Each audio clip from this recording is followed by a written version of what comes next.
Tu ficou anos e anos gestando isso aqui até que saísse, né? Até que nascesse o livro. Algumas pessoas vão estar olhando isso, né? Tem imagens aqui. E esse dicionáriozinho aqui é o ponto inicial na minha cabeça, assim. Eu poderia recuar mais e dizer que eu sou filho de professor de português, então eu tenho na minha memória, assim, muitos momentos de prestar atenção na linguagem, sabe? Então pessoalmente eu tenho esse negócio de gostar muito de gíria, gostar muito de palavra nova, enfim, né?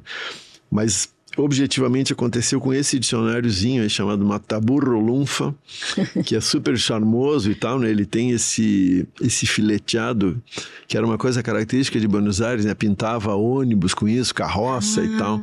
Para quem não está assistindo em vídeo, é um livrinho que cabe na palma da mão. Exatamente. Bem pequenininho, assim, é uma graça.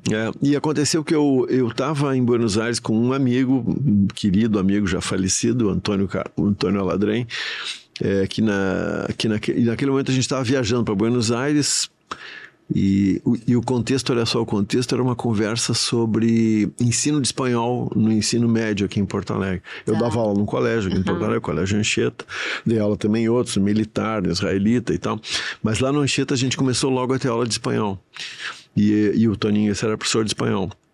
Então a gente foi atrás disso, de saber como fazer, botar cultura junto, enfim, tinha, assim, por trás disso tinha todo o negócio do Mercosul, né? Sonho do Mercosul que vinha vindo e tal. E, bom, é isso, a gente estava numa livraria lá em Buenos Aires e eu olhei esse livrinho, achei a coisa mais simpática do mundo.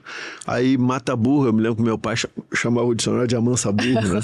E Lunfa, eu sabia que era lunfardo e tal, tá escrito aqui, dicionário lunfardo de bolsillo, escrito por Maria Rosa Vaccaro. Lunfardo, que é a gíria usada no tango, né? Nas letras de tango. A gíria portenha antiga, assim. Que depois ela também foi codificada, tem academia de lunfardo, tem dicionários longos e blá blá blá. Que eu conhecia assim, porque enfim, gostei muito da Argentina, da literatura de lá. Bom, e aí foi isso, achei. E a história eu acho que até te contei isso, né? Eu tava lá na livraria, peguei esse livrinho, falei pro Toninho, olha que legal e tal. E aí veio uma senhora que estava atendendo na livraria falar comigo e era a autora do livro. Era a dona da livraria. Aí eu digo, que legal, ela perguntou se eu tinha gostado, enfim. E aí nesse momento eu me lembro que eu comentei com o Toninho, a gente podia fazer um negócio desse lá em Porto Alegre. Porque a gente tem gíria suficiente em volume, digamos, em diferenciação, que, enfim, daria para alimentar um. Aí começam a falar não sei o que, nada de brincadeira. Assim. Aí virou uma brincadeira, mas ele concordou? Ele achou que valia? Sim, claro, o Toninho era uma deu figuraça. Força e tal. E aí foi isso, eu vim para Porto Alegre, trouxe isso aqui, né, que está aqui na minha mão até hoje. E daí em diante, irregularmente, eu fui colecionando palavras. Que eu anotava, assim, eu sempre usei caderno de capa dura, assim, desde a faculdade. Anotava sempre à mão, né? Anotava à mão e tal. Muitas vezes eu estava sem o caderno, então eu anotava num guardanapo de bar, num canhoto de cheque, num papel. Canhoto de cheque, recibo. Aí tem um monte de gente que nem sabe o que é isso aí. Nem sabe, né?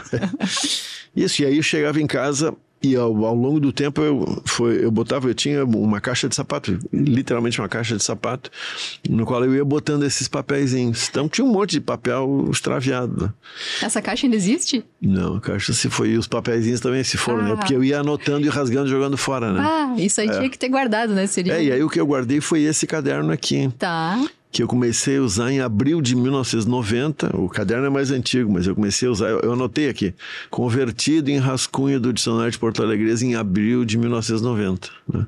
Que demais isso. Isso, e aí comecei a anotar, então, aqui tem, não sei se quem tá olhando deve ver, tem um monte de rabisco meu, que eram coisas que eu anotava do que eu tinha que escrever na abertura. Não esquecer de falar não sei o quê, mas isso é isso memória. Já nos anos 90, na verdade, essa história lá em Buenos Aires foi antes, né? 82. 82, quer dizer, foram uns 10 anos aí. Porque fui anotando coisas. E aqui eu comecei a escrever, porque esse é um daqueles cadernos antigos que tem um ABC ali, né? Olha só. Aí eu ia anotando a palavra e escrevendo. Só que os queridos ouvintes têm que saber que isso aqui é anterior ao computador pessoal, né? Outros tempos, né? Outro jeito de lidar com a meu primeiro computador pessoal, acho que foi lá em 94, 95. Pois é, né? Essa história também é incrível, né? Como é que essa coisa foi parar no computador? Porque daí, como é assim, a minha insatisfação também é a seguinte, que eu ia anotando isso aqui, mas esse troço não entra em ordem. Tu vai botando o A, mas tem o A, confusão, a B, a C, não sei o quê. Enfim, eu ia anotando. E aí, quando chegou o computador pessoal, ainda era muito precário, era um 486. Pá! Aquelas telas tubulares. Tubo, exato.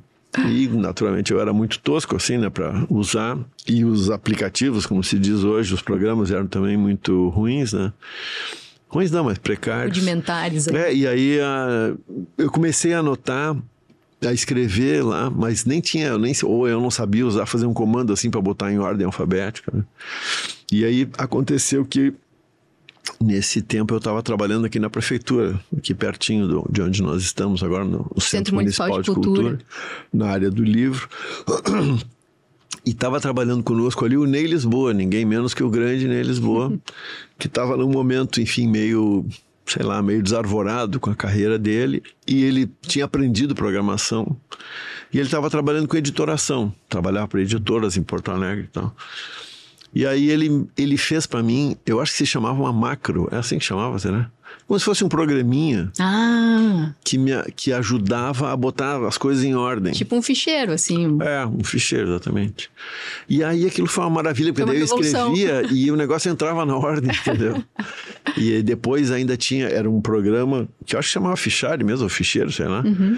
E aí depois o Ney ainda fez um que transformava aquilo em Word. Entendi. Daí deu. Aí foi. Aí foi o trabalho